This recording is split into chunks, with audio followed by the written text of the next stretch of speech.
Vaïgash Avraham Vaïomar. Donc Avraham, Avinu, Alav Shalom, va s'adresser à Hachem quand Akadosh Baruch Hu décide de détruire Sdom et Amora.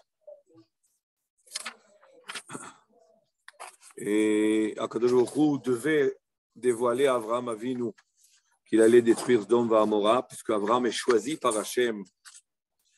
Donc Akadosh Baruch Hu sent, entre guillemets, Kaviachol, le devoir quand même de se confier, de dévoiler à Avraham Avinu, de lui faire part de ses intentions. Et c'est toujours comme ça. Les Chachamim font partie du sens que prend la providence dans le monde. C'est-à-dire que le monde, il a été créé pour l'homme. Il a été créé pour que Akadosh Baruch Hu se dévoile à l'homme et que l'homme puisse percevoir le divin. Et du fait qu'il y a un contact qui doit s'établir, alors les projets divins sont confiés à ceux qui sont le plus proches de l'homme, de la perfection de l'homme. C'est-à-dire, plus l'homme est parfait, plus finalement il est la raison de la création. Et donc, les projets divins qui concernent ce monde-là, les projets divins qui concernent ce monde-là, les projets divins qui concernent ce monde en réalité concernent les tzadikim de toutes les époques. Et on apprend quelque chose d'important, comme c'est écrit même dans le Navi, quand Akadosh Baruch Hu se dévoile dans les songes, dans les rêves, et par la prophétie, aux tzadikim, quelle est la raison du faire part, pourquoi leur faire savoir tout ce qu'il fait? Parce que finalement, Akadosh Baruch Hu n'a pas créé le monde pour lui, il a créé le monde pour l'homme. Et donc, les hommes qui sont le plus proches de la réalisation de ce monde, c'est-à-dire en étant hommes parfaits, c'est eux qui sont concernés. Et ils ne sont pas concernés personnellement, mais ils sont concernés dans le sens de la responsabilité du monde, dans le sens de l'influence qu'ils pourraient avoir. J'ai dit un mot, ce n'est pas le sujet du Shem Mishmuel, mais c'est important de comprendre que Akadosh Baruch Hu, en réalité, c'est une anaga kvoa. Ce qu'il a fait Akadosh Baruch Hu avec Avraham, en réalité, c'est bon, il a fait un petit peu avec Noach aussi, il a fait savoir, et il le fait à toutes les époques.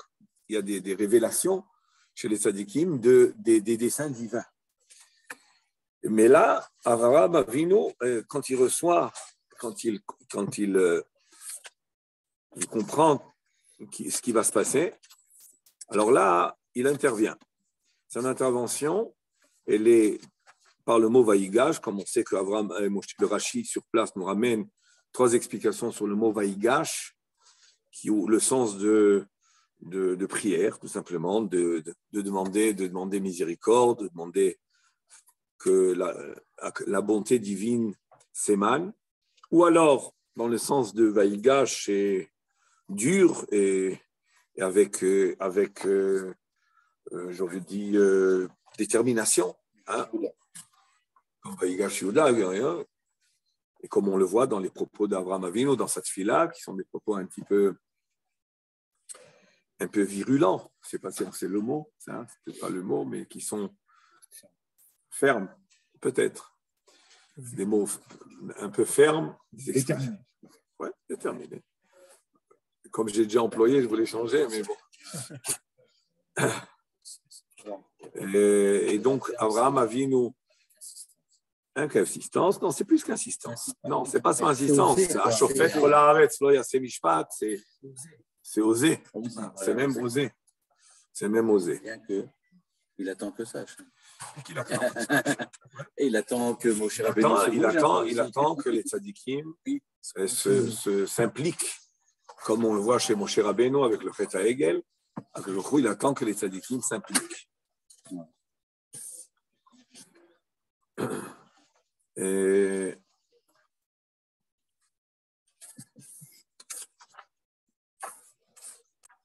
Mais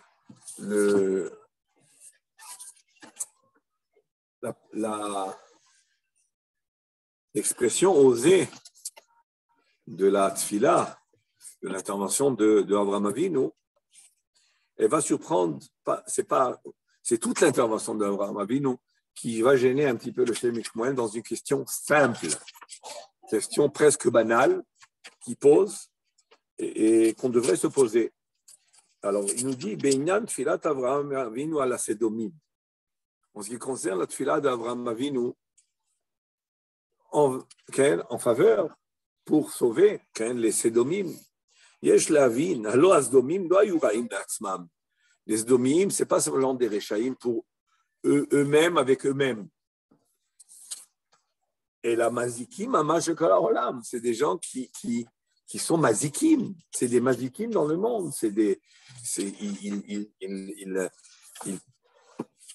il détruit, il dommage, c'est surtout Ra'im Vehataim, ils sont Ra'im Vehataim, Begoufam ou Vemamonam, Ben Adam la Makom, Ben Adam la Chavero.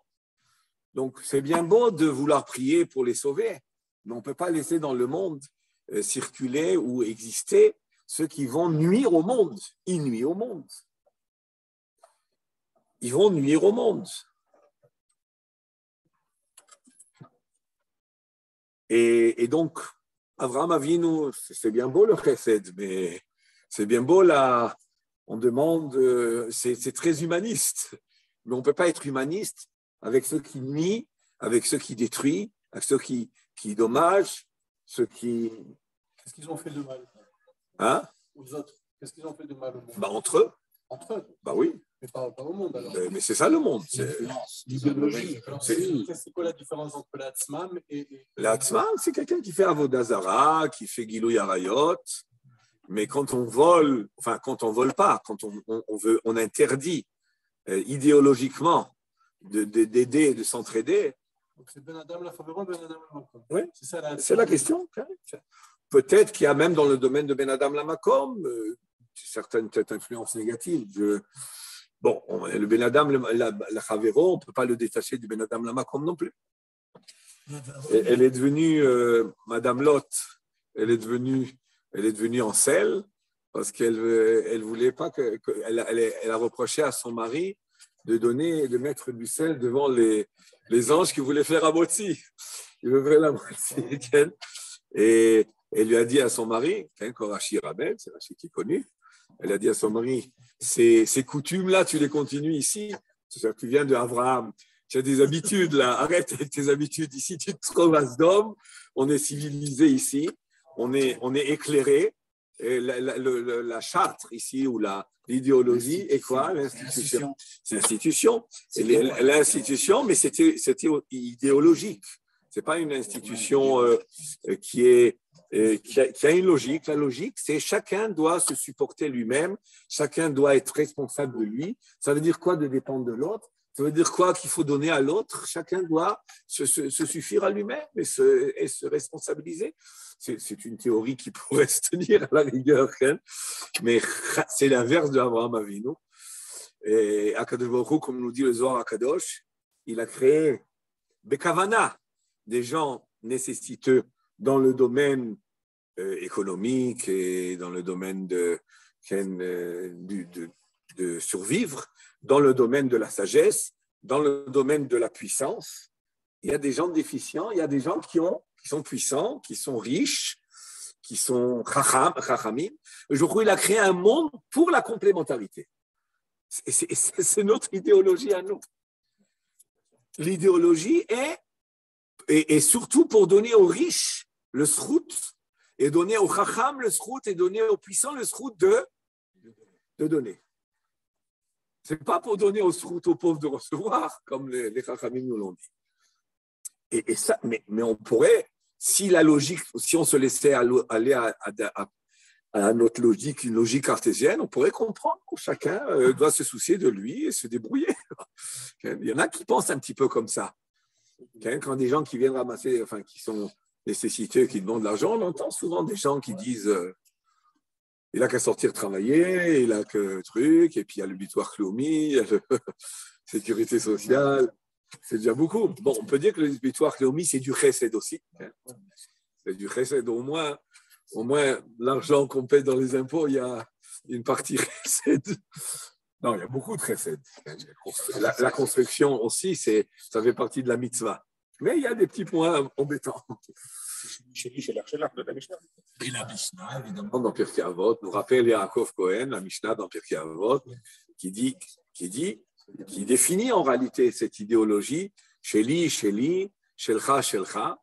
Il y en a qui disent que c'est Mida Benonite, mais il y en a qui disent que c'est Mida Zdom. C'est-à-dire Mida Zdom, c'est pas comme le rachat qui dit Sheli, Sheli, Shelcha, Sheli. Non, ils sont pas comme ça, Zdom. C'est pas ce qui est à toi, ce qui est à moi est à moi, ce qui est à toi est à moi. Ça, c'est du rachat, mais c'est pas Zdom. Zdom, ce qui est à toi est à toi, ce qui est à moi est à moi.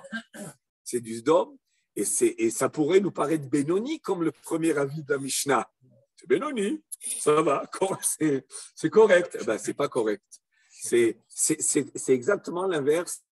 Oui, chacun pour soi, c'est-à-dire c'est l'inverse de la conception avrahamique, qui en réalité, Abraham, c'est la réalisation du Olam Chesed Ibané. Il a créé le monde avec le Chesed, et Abraham Avinu, El et Toledot Hashamayim ve'Haaretz behi baream otiot Abraham, avec le He en petit aussi, pour nous rappeler que c'est un He qui a été rajouté au nom d'Abraham. Abraham Avinu, c'est ça qu'il a créé un monde pour lui-même, ça venait du Chesed à lui, et pour le Chesed. C'est-à-dire l'origine de la création du monde, c'est Chesed, et le but, c'est le Chesed. Et bien, mettre le même Adam Lamakom, il ne faut pas oublier qu'il est entièrement, comme la Gemara dans Sota nous dit, à Torah Trilata Gvenut Rasadim, Sofat Gvenut Rasadim. Le début de la Torah, c'est Gvenut Rasadim, quand aujourd'hui il a confectionné des vêtements à Adam et Chava, Malbish Arumim. Et à la fin, il va y voir Oto Bagay, il a enterré Moshe Rabbeinu. Donc on voit qu'à Gvenut, il fait Gvenut Rasadim. Mais qu'est-ce que ça veut dire que la Torah, elle est Trilata Gvenut Rasadim?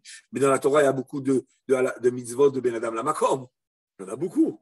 Alors, comment tu me dis la Torah est Trilata Gvenut Rasadim?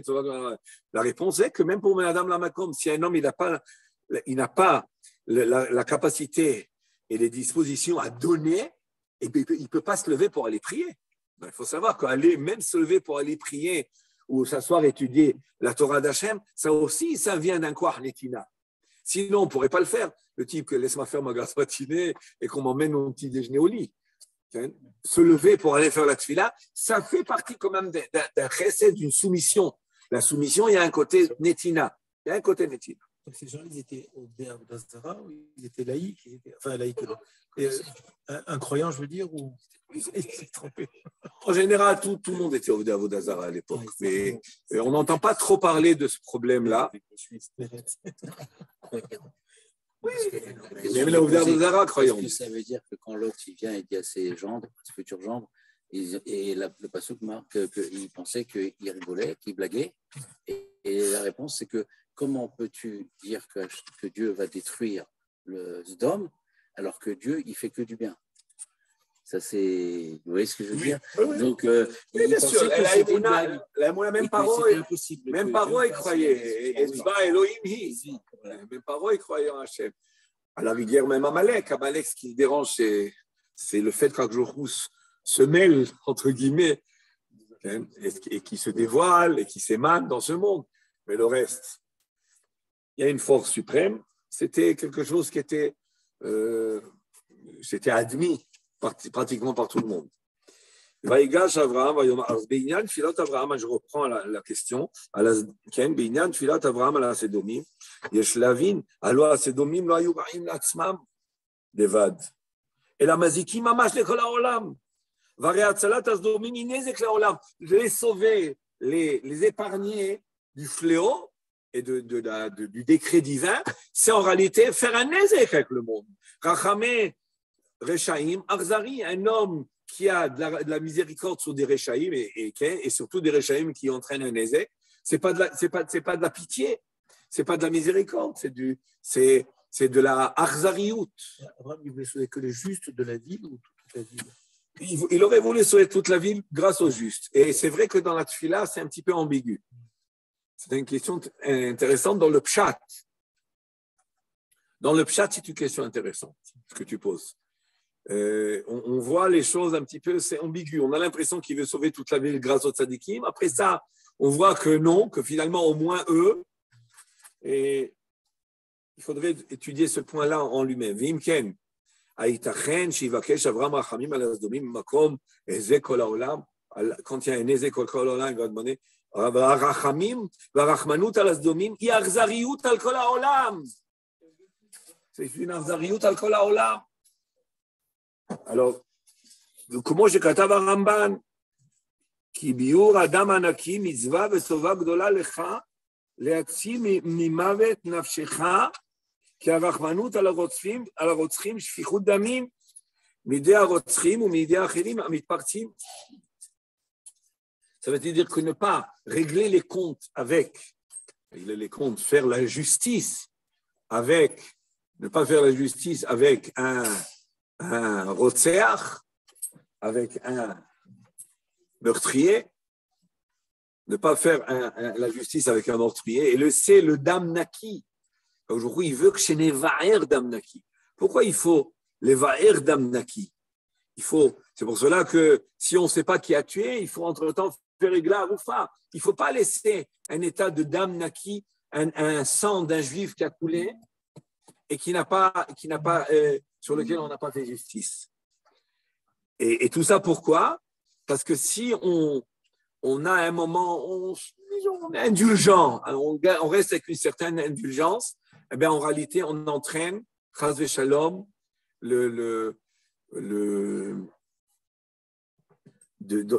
on finira par avoir à multiplier le nombre de meurtriers et de faire du mal et de faire des acquis dans le monde.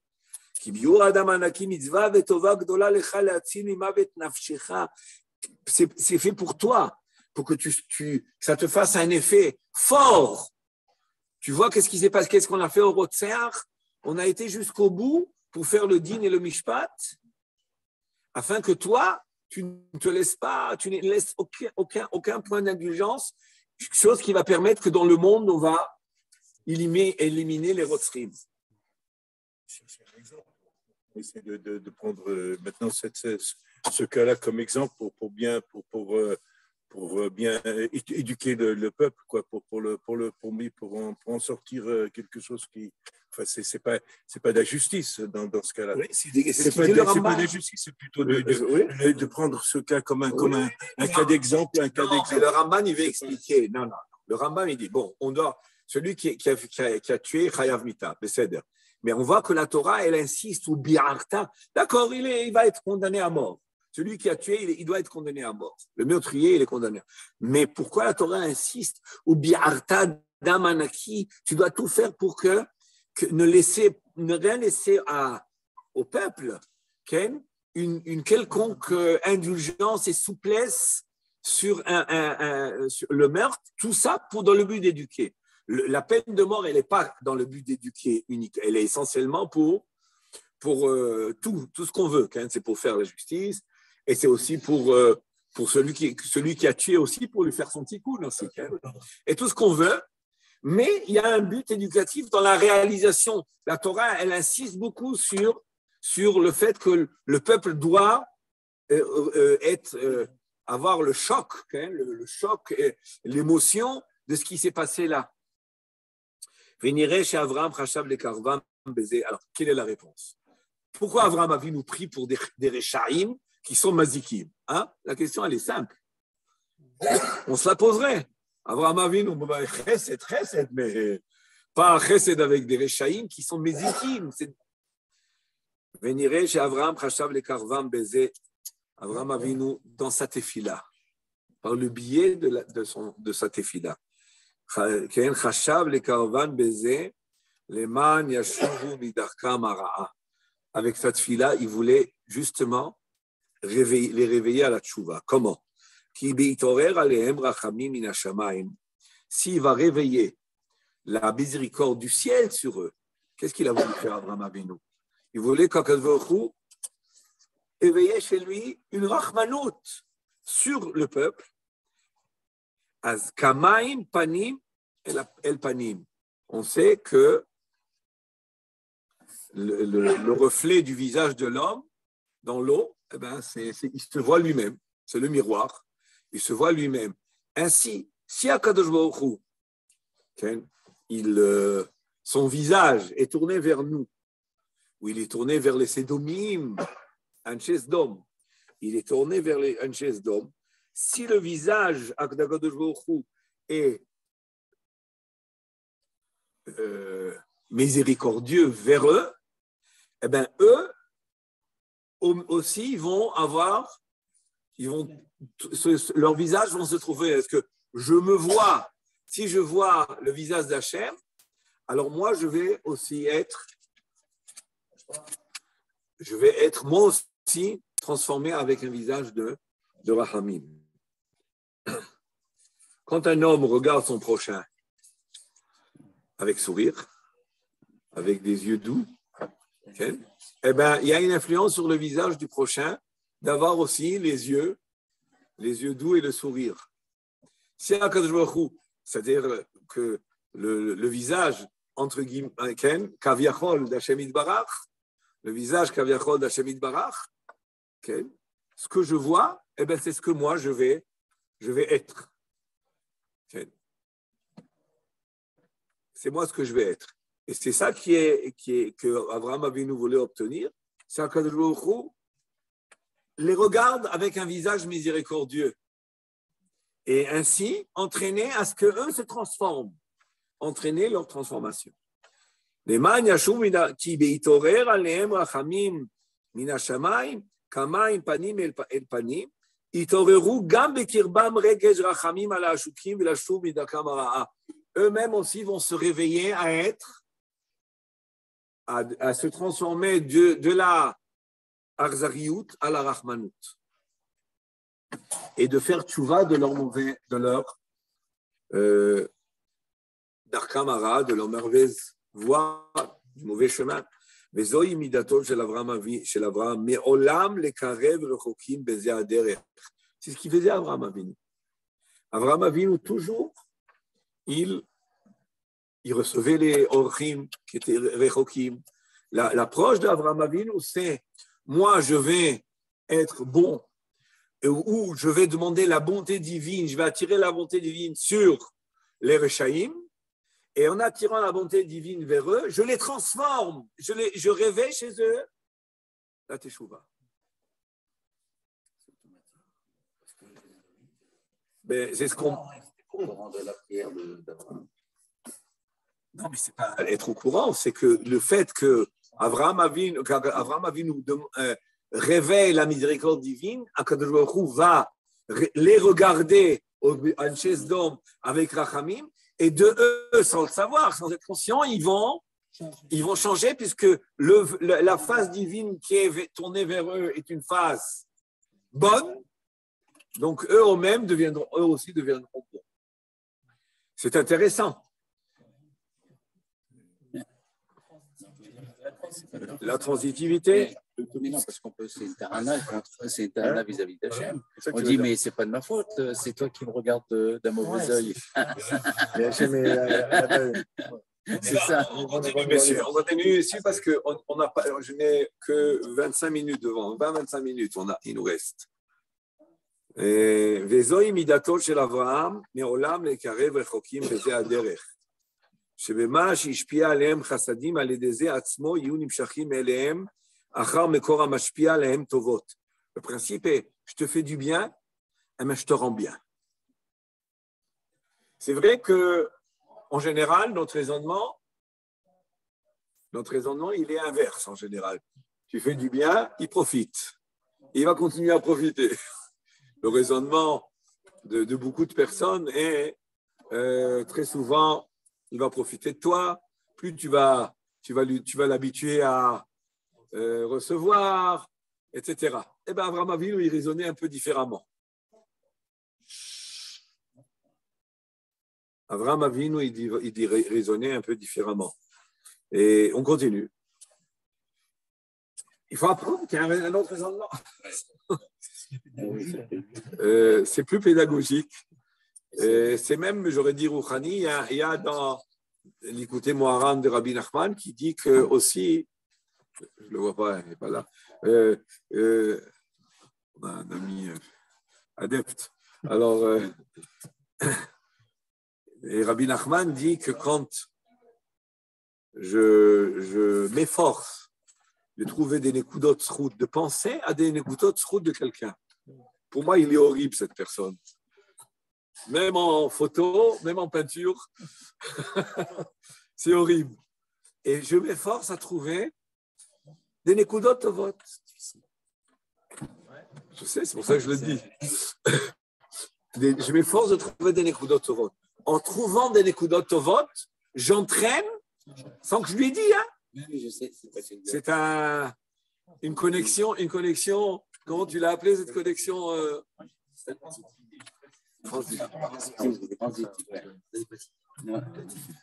Non. Quelqu'un qui a des ressentiments sur quelqu'un, il écrit les bons côtés et ça a une influence. Ça change les pensées. Même les pensées. La pensée positive sur quelqu'un agit de réveiller ses points positifs. Et l'inverse, quand je le châtie, pas quand je le châtie, je le réprimande. Nounou. Et ainsi, quand je le réprimande, et ainsi je lui rappelle son côté négatif, eh bien, j'aggrave son négatif. Je l'aggrave. Alors, vous me direz, mais Ochiach, Tochiach et Amiter, la Torah, elle te dit, c'est une mitzvah de Horaïta. Si un homme, il n'est pas Mochiach, mais le Rabbi Nachman, il ramène à ce sujet, et pas, c'est pas le seul. Les Rishonim, les Acharonim, ils ont ramené ce qu'a dit Rabbi Akiva, Ken, En Mishiodea, à notre époque, il n'y a personne ne sait le Ochiach. Personne ne sait réprimander. Donc Rabbi Akiva, il a été posek. Ken, on ne s'est pas réprimandé. Bon, vous me direz, est-ce qu'il y a des limites à ça? Oui, il faut savoir un petit peu on va pas travailler sur ce sujet-là maintenant. C'est un sujet en soi, la réprimande, la tochecha, l'éducation. Mais en tous les cas, Rabbi Akiva, il est devant une mitzvah tassé de Horaïta. Ochiach, tochiach, et amitecha, velot isa alafchet. Ochiach, tochiach, c'est une mitzvah de Horaïta. C'est une mitzvah tassé. C'est dans le minyan des Tarag Mitzvot. Mais tu es anous. Pourquoi tu es anous? Parce que personne ne s'est réprimandé. Et si tu ne sais pas réprimander, là-dessus, on explique que tu aggraves la situation. Tu aggraves la situation. Donc, évidemment, ce qu'on peut, c'est éduquer. On peut communiquer. On peut expliquer. On peut parler. Il faut parler. Il faut parler pas seulement gentiment, mais aussi d'une manière positive et d'une manière où je fais aimer les valeurs. Je fais aimer les valeurs. Bon, ce n'était pas le minag depuis de tout.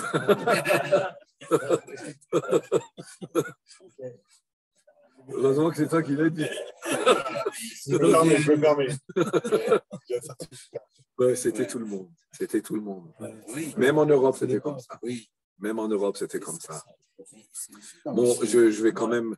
Le grand-père de mon grand-père, le grand-père de mon grand-père, qui était à Yerushalayim, qui était Rosh Yeshiva à Yerushalayim, Ben Achomot, Rabbi Menachem Ben Yitzhak, et qu'il était Rosh Yeshiva, et il donnait des shiurim, essentiellement de Gemara, c'était son Mara Be'iyun, c'était son. Et il a formé beaucoup de. Et là-bas, l'historien, ceux qui ont ramené, qui ont essayé de décrire sa personnalité, eh ben, ils ont insisté le fait que la baguette qu'on trouvait dans. Et il parle des pays d'Europe, d'ailleurs, d'Afka, qu'on trouvait, eh ben, jamais il a utilisé ce moyen-là. C'était toujours avec la douceur, la gentillesse, il rapprochait. Et aussi, il était intéressant, c'est-à-dire il prenait des fois ses élèves, il était à l'Eshiva, de temps en temps, il les prenait dans les prés ou dans les champs. Je me dis, quel pré? C'était à Yerushalayim, c'était là-bas à Mamila. Non, c'était Mamila, sûrement il sortait là, dans les régions, là-bas où il y avait un peu de verdure. Aujourd'hui, je ne sais pas s'il en reste de la verdure là-bas. Et il leur racontait, il leur disait des petits moussards, du moussard un petit peu, un Mahamar Chazal, expliquait, commentait. Et il expliquait des psukim aussi. C'était aussi avant, comme ça, on prend un pasouk dans le Navi, etc. Donc, Ce que je veux dire, c'est que c'était rare avant dans tous les pays. Hein. Le nerf de bœuf, il était pendu en général sur le porte-manteau. Mais il y avait quand même certains qui déjà avaient pensé qui avaient déjà cette approche pédagogique de positive. Et en général, ça donne ses fruits, pas à court terme toujours, mais à long terme. Court terme, pas toujours. Court terme, des fois, il faut patienter. Alors, je continue. Va-t'en, tous les mots du passo qu'on lui disait va-t'en, parce qu'il avait sa baguette. Même en Alsace. Même en Alsace.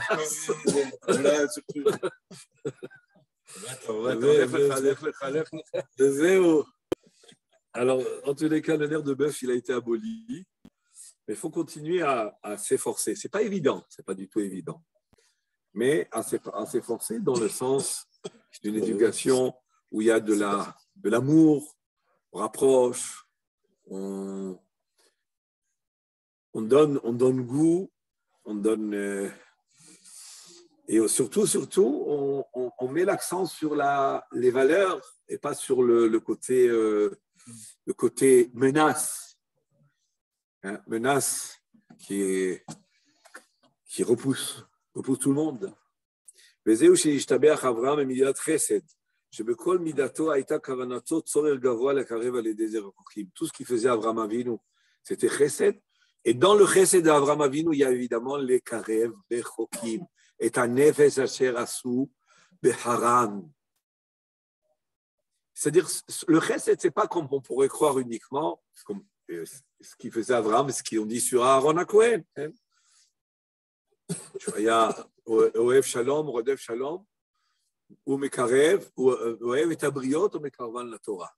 Ce n'est pas Shalom, on aime le Shalom, on aime l'hospitalité. Tu viens prendre un thé chez moi, un café, hospitalité. Ce n'était pas que ça. Ça, ce n'est pas un résidentier. Un résidentier, c'est de lui permettre à celui qui vient chez toi de pouvoir de gagner sa vie. De gagner sa vie. C'était un moyen. Oui, c'est relaté comme ça dans les Midrashim, mais des fois, on oublie. La tente d'Abraham était ouverte de quatre pôles, et 4 points cardinaux, etc., etc. Mais quoi? C'est pas, tu viens, tu t'assois, on prend un café, on parle, on rigole. C'est la connaissance d'Hachem. Et pas seulement savoir qu'il y a Hachem, mais se rapprocher de lui et le servir. C'est ça le chidouche d'Abraham Avinu. C'est pas seulement Shem ve'ever, il y a Elohim.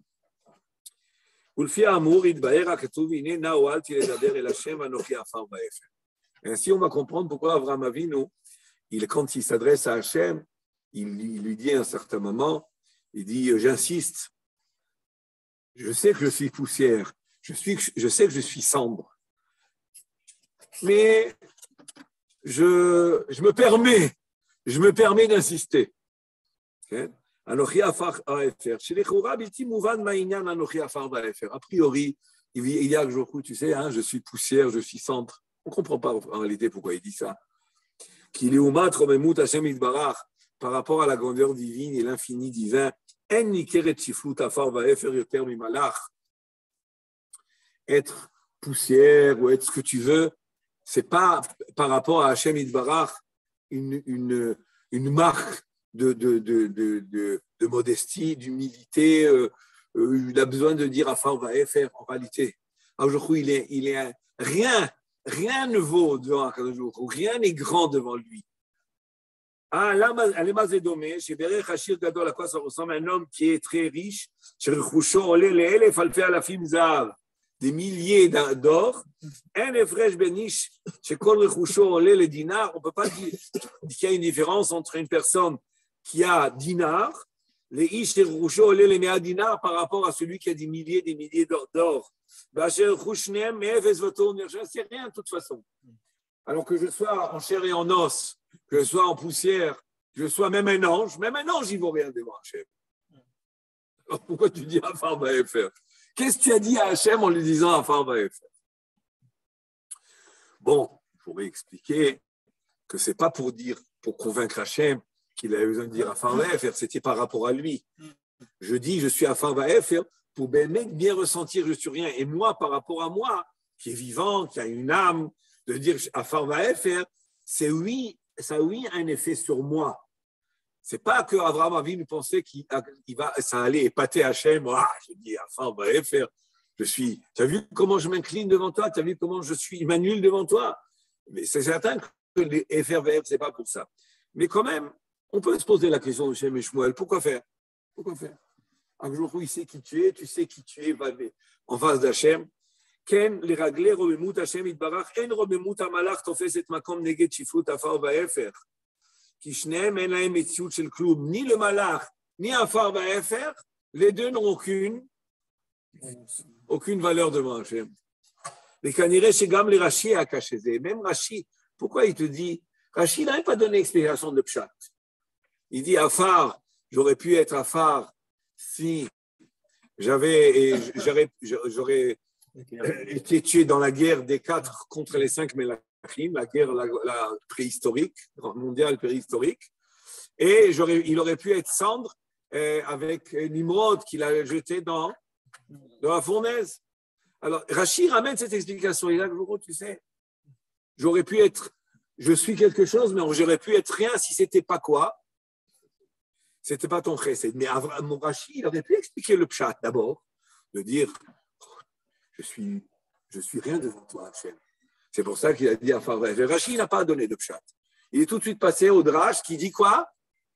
J'aurais pu être Afar à la guerre s'il avait péri Abraham Avinu, et il aurait pu être FR dans la fournaise de Nimrod. Et ça veut dire quoi? Alors le Shem Ishmael va utiliser l'explication de Rashi pour continuer son cheminement. Pourquoi il a donné d'autres exemples?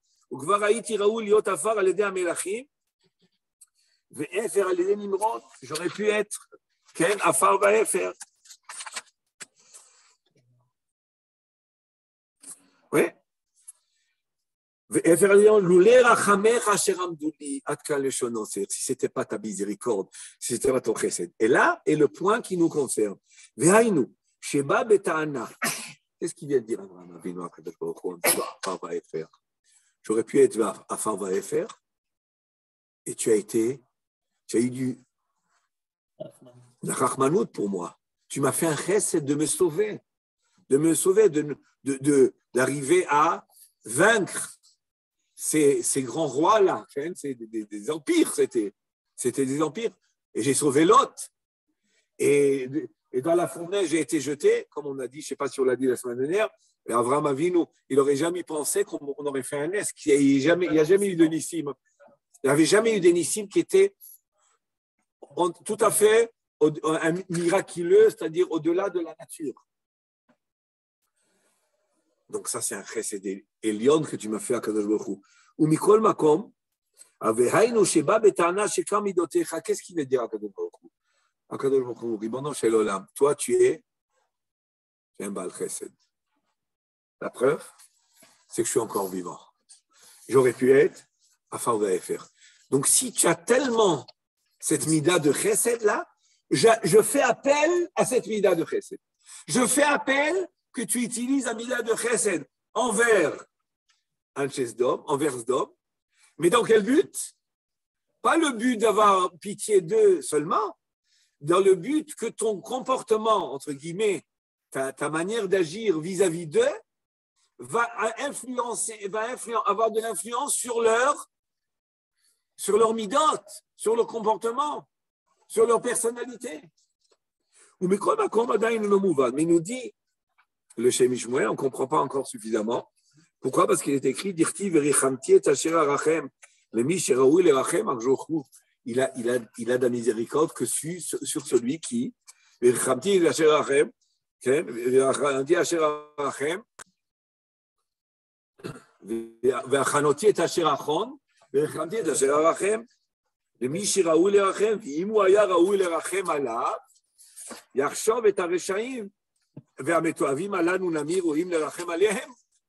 אברהם אבינו, il dit à Kadosh Baruch Hu, tu vois comment tu fais du chesed?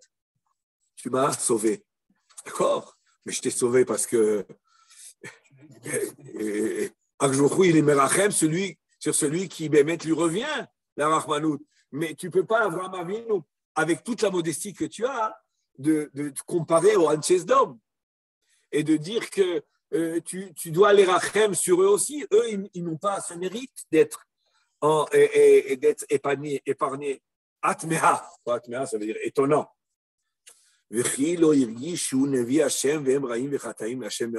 Abraham Avinu, il peut être modeste, mais il ne peut pas nier et reconnaître qu'il y a une différence entre lui et eux, que lui, il est quand même Navi Hashem, okay?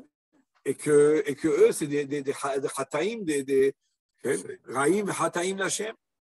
Le fil d'Arkenu, il paraît, on termine, mais il y a le point ici, pardon.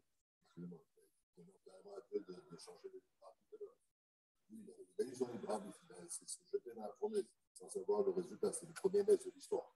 Mais eux, quand là, ils demandent à Kadosh Baruch Hu d'avoir du précède pour eux et de leur changer leur comportement, il leur enlève le libre arbitre. Non, oui, vous avez raison d'abord, mais le but, ce n'est pas de les changer.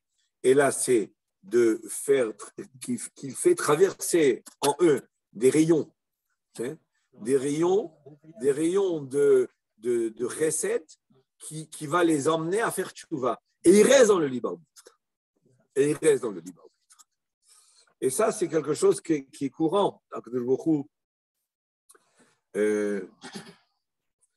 C'est-à-dire que très souvent, on peut dire, il y a eu des occasions comme ça où Akadosh Baruch Hu, il y a la Itorerut d'Il Ela avant la Itorerut d'Il Tatar.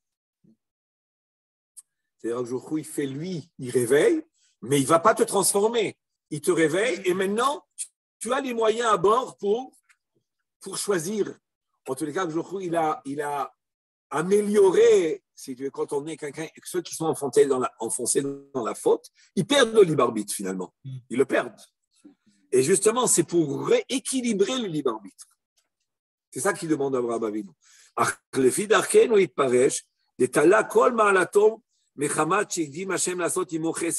Tout ce qu'il demande ici, et il dit à Jochou, Afar va faire, c'est pour dire voilà, tu m'as fait avec moi du chesed, vikireva ou bimin sitko, et tu m'as rapproché à toi, ou le umat achasadim shasa imo, itorer gamu beatzmo.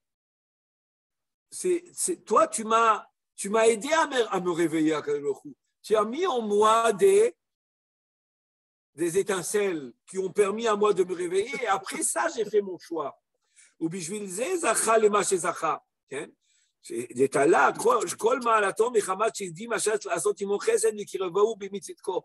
toi qui m'as rapproché. C'est toi qui, à l'origine, tu as mis en moi des étincelles, des rayons, une certaine conscience. Et grâce à ça, mais tu ne m'as pas fait le travail. Et moi, j'ai choisi, grâce à ça, à me rapprocher. Fais ça avec eux. Dis bon, non, j'ai fait ça avec eux. Ils s'enlèvent tout.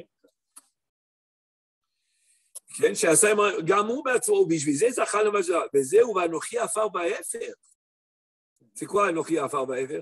Chez Mitzad Atzmi, En Bishum Ma'ala. C'est ça qui veut dire. Afar Ba'efer, qu'en réalité, je suis rien, moi.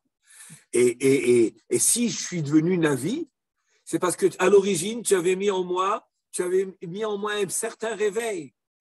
Et ce réveil-là a permis après ça de faire mon choix. Et la mitzat chesed Hashem nitkaem bi kamaim panim el panim. Ça veut dire que tu as fait ça et donc, puisque tu t'es comporté comme ça avec moi, moi aussi, je suis devenu comme ça et j'ai continué. Si tu fais au Sdomim ce que tu m'as fait à moi, eux aussi, ils vont pouvoir améliorer leur comportement et accéder ou revenir et emprunter un chemin qui est le bon.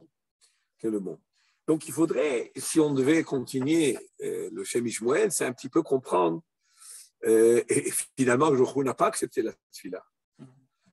C'est pas qu'il n'a pas accepté la tefila. Il a oui considéré la tefila. Mais finalement, Jochou n'a pas agréé la tefila. Il a considéré la tefila. Il a voulu même la tefila. Il a même voulu. Mais le fond intérieur était trop fort, trop mais mauvais. finalement, Trop mauvais. Le fond intérieur était trop mauvais pour pouvoir. Je ne pense pas qu'on peut dire que la démarche d'Abraham Avinu n'était pas bonne.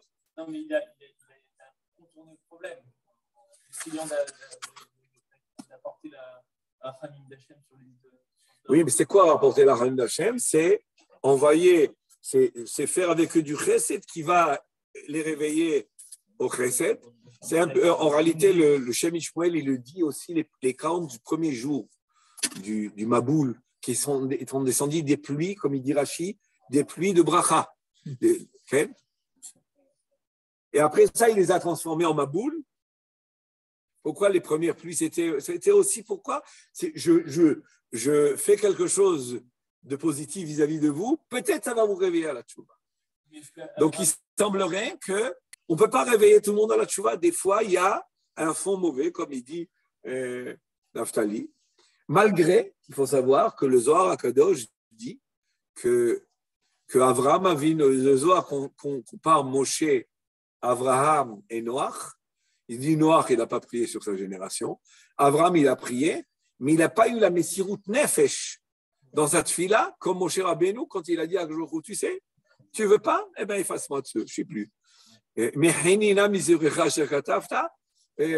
je veux plus, voilà, je sacrifie toute ma vie pour ça. Et le Zohar a l'air de dire que, enfin, il dit que c'est plus qu'Avraham Avinu. Et Bémet qu'Avraham Avinu et Moshe Rabbeinu, il est considéré là-bas comme celui qui est arrivé au summum finalement de la Messirut Nefesh dans la tefila pour autrui. Donc, est-ce que ça laisse sous-entendre de ce Zohar-là que même dans Béhamora, s'il y avait eu plus de Messirut Nefesh du côté d'Avraham, il aurait pu les sauver? Parce que qu'est-ce qu'il utilise Avraham Avinu? Il utilise, oui, je suis rien si ce n'était pas toi qui m'avais fait. Donc, a priori, Avraham Avinu, il va oui un peu. C'est vrai, c'est pas vrai ça. Enfin, c'est lui dit de toute sa sincérité. Il dit Avraham Avinu, on sait très bien que l'étincelle, elle vient de lui. Après, Kadosh Baruch Hu, il a. Et c'est pas si évident que ça, parce que on voit, on est obligé de supposer aussi qu'à la base, dans l'âme d'Avraham Avinu, il y a une âme qui est. Il a donné à Avraham Avinu une prédisposition. C'est un sujet complexe. Est-ce que si un tzaddik, il est tzaddik parce qu'il est prédisposé, alors quel est son mérite? Mais en réalité, son mérite, il ne vient pas de la prédisposition. Elle vient du fait qu'il a exploité la prédisposition. Il y a des grands qui n'ont pas exploité et ils étaient plus réchaïm à cause de ça. Ils sont encore plus réchaïm. Pourquoi? Parce qu'ils n'ont pas exploité leur prédisposition. Oui, Yerovam Benevat et